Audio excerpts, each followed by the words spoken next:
Hello students, welcome back to YouTube channel Studman. और आपका physics BSc second year में आपका सेकंड पेपर आज में स्टार्ट करूँ, उसका नाम है इलेक्ट्रोमैग्नेटिक्स। ठीक है, इसमें आपकी 4 यूनिट आपको पढ़नी है। यूनिट फर्स्ट में आपको इलेक्ट्रोमैग्नेटिक्स और आपको मैग्नेटिक्स 2 पढ़नी होंगी। जैसे आपका डाइलेक्ट्रिक है, यूनिट 2 में third chapter dielectric, fourth chapter आपको मैग्नेटिक प्रॉपर्टीज ऑफ मटेरियल्स पढ़ना होगा। यूनिट 3 में आपको इलेक्ट्रोमैग्नेटिक इंडक्शन पढ़ना होगा। 6 4 में आपको इलेक्ट्रोमैग्नेटिक बेस पढ़ने होंगे। ठीक है, तो आपको कुल 6 चैप्टर पढ़ने हैं। फर्स्ट की आपके जो फर्स्ट है उसमें आपको मैंने 2-3 चैप्टर करा दी और आपकी उसकी सीरीज चली, मैथ्स भी चली, फिजिक्स चली, केमिस्ट्री, मतलब आपके सभी चैप्टर प्रॉपर्ली चल रहे हैं।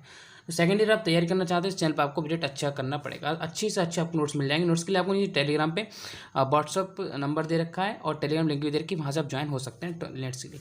तो आपको चैप्टर स्टार्ट कर रहा हूँ। चैप्टर का नाम है, फर्स्ट चैप्टर आपका इलेक्ट्रोस्टैटिक्स, वैद्युस्थितिकी, क्योंकि आपने 12th क्लास में भी अच्छे से डिस्कस किया है, वो वाला आपका चैप्टर है। ठीक है, तो बहुत ही सरल चैप्टर, आपको एक बार में क्लियर हो जाएगा अगर आप अच्छे से चीज़ को समझते हैं तो पहले बात करता हूँ इलेक्ट्रोस्टैटिक विद्युत में क्या है कि हम इलेक्ट्रॉन्स मतलब इलेक्ट्रिक की हमारी विद्युत की सहायता से इलेक्ट्रॉन इधर उधर होते हैं, मतलब इलेक्ट्रॉन्स के स्थानांतरण जो होता है हम वैद्युत स्थितिकी में पढ़ते हैं, जिसकी इलेक्ट्रिफिकेशन ऑफ मटेरियल्स, पदार्थों का विद्युतीकरण।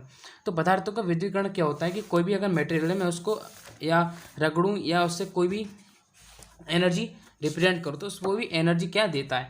मान लो क्या करता हूँ, कोई भी अगर पार्टिकल है, मान लो कोई पार्टिकल पी है, तो कोई अगर पार्टिकल पी है तो जितनी मात्रा में उस पर इलेक्ट्रॉन्स होते हैं उतनी मात्रा में उस पर प्रोटॉन्स होते हैं। ठीक है, अब मैंने जब कोई भी चीज़ को रगड़ा, मान लो मैंने ग्लास की रॉड से सिल्क को रगड़ा, तो आपने पढ़ा होगा ग्लास की रॉड से सिल्क निकलता है तो इलेक्ट्रॉन स्थानांतरित होते हैं। मान लो ग्लास की रॉड पर 29 इलेक्ट्रॉन्स थे। ठीक है, तो 29 इलेक्ट्रॉन्स और 29 कितने होंगे, प्रोटॉन होंगे, क्योंकि किसी भी पार्टिकल जितने इलेक्ट्रॉन्स होते हैं उतनी आपके प्रोटॉन्स होते हैं। जब स्थानांतरण हुए तो इधर से इलेक्ट्रॉन स्थानांतरित हो गए। जब यहाँ पे और प्रोटॉन पर क्या होता है, प्लस चार्ज होता है। जब यहाँ से इलेक्ट्रॉन्स आपके स्थानांतरण हो गए तो यहाँ पे किसकी मात्रा ज़्यादा होगी, मान लो 1 इलेक्ट्रॉन चला गया तो 28 इलेक्ट्रॉन बच गए, 29 प्रोटॉन बच गए। तो यहाँ पे 29 प्रोटॉन जब बच जाएंगे तो इसका मतलब हो गया कि आपकी जो प्रोटॉन्स की संख्या है वो प्लस, मतलब आपकी प्रोटॉन्स की संख्या बची, मतलब प्लस की ज़्यादा बची। जब ये प्लस की संख्या ज़्यादा बचती है तो इसका मतलब होता है कि हमारा जो पार्टिकल है उस पर प्लस का चार्ज आ गया, मतलब वहाँ से हमारे इलेक्ट्रॉन्स जा चुके हैं। ठीक है, जिस पर इलेक्ट्रॉन्स पहुँचते हैं वो क्या हो जाता है, वो माइनस चार्ज हो जाता है, जिससे जाते हैं वो प्लस चार्ज में बचता है। क्यों हो जाता है, क्योंकि उस पर इलेक्ट्रॉन्स की संख्या ज़्यादा हो जाती है, प्रोटॉन्स की कम रह जाती है, इस पर प्रोटॉन्स की ज़्यादा रह जाती है, यहाँ पे प्रोटॉन्स की संख्या कम रह जाती है। तो बात करते हैं इलेक्ट्रिफिकेशन में क्या होगा कि जब टू बॉडी का मतलब है कि जब दो वस्तुओं को आपस में रगड़ा जाता है तो एक बॉडी के इलेक्ट्रॉन दूसरी बॉडी पर ट्रांसफर होने लगते हैं। जिस बॉडी से इलेक्ट्रॉन ट्रांसफर होते हैं उस पर इलेक्ट्रॉन्स की कमी हो जाती है और उस बॉडी पर पॉजिटिव चार्ज आता है। तो मैंने आपको समझाया कि जितनी मात्रा में इलेक्ट्रॉन्स है उतनी प्रोटॉन्स होते हैं। जब बॉडी स्थानांतरण करती है इलेक्ट्रॉन्स तो उतनी मात्रा में क्या प्रोटॉन्स इलेक्ट्रॉन्स जाते हैं, जिससे बॉडी पर इलेक्ट्रॉन आ जाता है। ये प्रोसेस वो क्या नेगेटिव चार्ज आता है, जिसपे देखो जिसने लिया है उस पर क्या आएगा, नेगेटिव चार्ज आएगा। ये प्रोसेस इलेक्ट्रिफिकेशन ऑफ मटेरियल्स, इसका नाम है पदार्थों का वैद्युतीकरण कहलाती है। इसमें नेक्स्ट हेडिंग आपकी चैप्टर जल्दी खत्म हो जाएगा, छोटा चैप्टर है कि कंजर्वेशन ऑफ इलेक्ट्रिक चार्ज, कि वैद्युत आवेश का संरक्षण क्या होता है। तो वैद्युत आवेश का संरक्षण क्या होता है समझेंगे कि वैद्युत आवेश के संरक्षण के अंदर इलेक्ट्रिक चार्ज को ना तो उत्पन्न किया जा सकता है और ना ही नष्ट किया जा सकता है, बल्कि आपको समझाऊंगा कैसे क्या है, बल्कि एक बॉडी से दूसरी बॉडी में ट्रांसफर किया जा सकता है, अर्थात किसी आइसोलेटेड सिस्टम या नेट चार्ज। आइसोलेटेड सिस्टम या नेट चार्ज का मतलब क्या होता है कि मान लो 2 बॉडी है, मैं आपको 2 बॉडी का मतलब एक ए बॉडी है, ये आपकी बी बॉडी है, इसमें जितनी मात्रा में 29 इलेक्ट्रॉन है उतनी मात्रा में 29 प्रोटॉन है।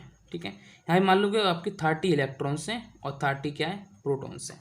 अब दोनों बॉडी का अगर मैं टोटल कंजर्वेशन निकालूँ तो इस पर क्या है, 30 माइनस है और 30 कितना है, प्लस है, तो कट जाएगा, मतलब 0 आ जाएगा, यहाँ भी कट जाएगा, 0 आ जाएगा। तो दोनों बॉडी टोटल मास जो हमारा नेट क्या है, ठीक है, नेट चार्ज है वो क्या है, कॉन्स्टेंट है, मतलब 0 है। और सभी फिजिकल और केमिकल रिएक्शन में इलेक्ट्रिक चार्ज हमेशा कंजर्व रहता है या 0 रहता है। तो आपको पता है कंजर्व रहेगा कैसे। अब कैसे आएगा, अगर हम 29 से इस पर प्रोटॉन कितने हो जाएंगे, 31 इलेक्ट्रॉन हो जाएंगे, 29 प्रोटॉन रह जाएंगे, मतलब प्लस की संख्या प्रोटॉन्स की कम हो जाएगी, इसलिए इस पर इलेक्ट्रिक चार्ज माइनस आ जाता है। यहाँ पे ज़्यादा प्रोटॉन संख्या इसलिए इस पर प्लस आ जाता है। ठीक है, तो इसको क्या अलग नहीं कर सकता, बस एक अवस्था दूसरी अवस्था में परिवर्तन किया जा सकता है।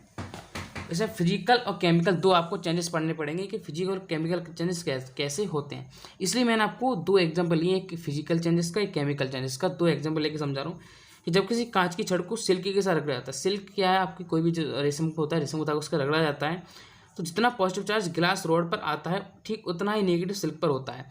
तो जितना उस पर प्लस जाएगा, मतलब जितना इलेक्ट्रॉन्स हम देंगे उतनी दूसरी बॉडी पर पहुँचते हैं। ठीक है, अर्थात टोटल चार्ज क्या है, 0 ही रहता है या कंजर्व रहता है, संरक्षित रहता है।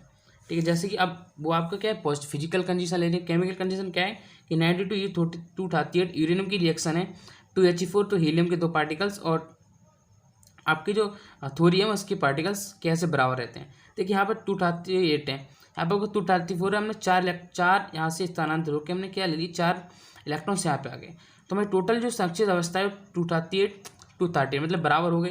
तो एवर रिएक्शन से क्लियर है कि जब यूरेनियम को एक अल्फा पार्टिकल निकलता है तो वह थोरियम में विघटित हो जाता है। तो यहाँ से जब एक अल्फा पार्टिकल निकलेगा वो कहाँ पे विघटित हो जाएगा, थोरियम में विघटित हो जाएगा।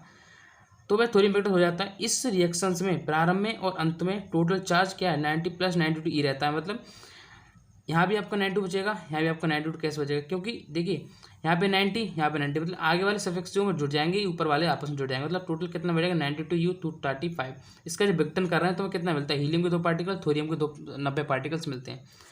में प्रारंभ में और अंत में टोटल चार्ज कितना 9 + 92 इलेक्ट्रॉन रहता है, अर्थात इलेक्ट्रिक चार्ज कंजर्व रहता है, मतलब संरक्षित रहता है। इसका मतलब ये कि कोई भी अगर रिएक्शंस करें, कोई फिजिकल चेंजेस करें तो हमारी टोटल कंजर्वेशन इलेक्ट्रॉन्स का वो क्या है, बराबर रहता है। ओके,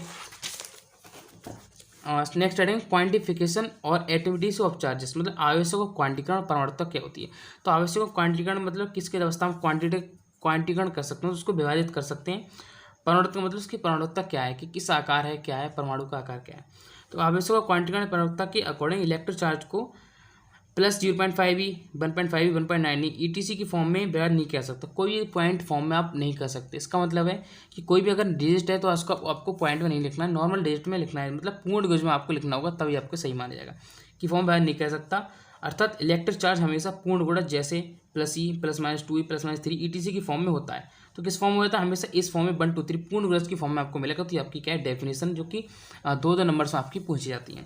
नेक्स्ट है फंडामेंटल चार्जेस, मूल आवेश क्या होता है। तो किसी पार्टिकल प्रेजेंट चार्ज की न्यूनतम मात्रा को, तो कोई अगर पार्टिकल है, मैं आपको कोई सी पार्टिकल ले लूँ, आपको पार्टिकल्स का मतलब क्या होगा, कोई आपके एलिमेंट्स जो आपके आवास हमने केमिस्ट्री पढ़े होंगे कि ZR है, NV MO TCRU या lithium beryllium sodium magnesium potassium calcium rubidium, जो भी आपके पार्टिकल्स हैं उनका जो न्यूनतम चार्ज होता है वो कितना होता है, न्यूनतम चार्ज की मात्रा को मूल आवेश कहते हैं।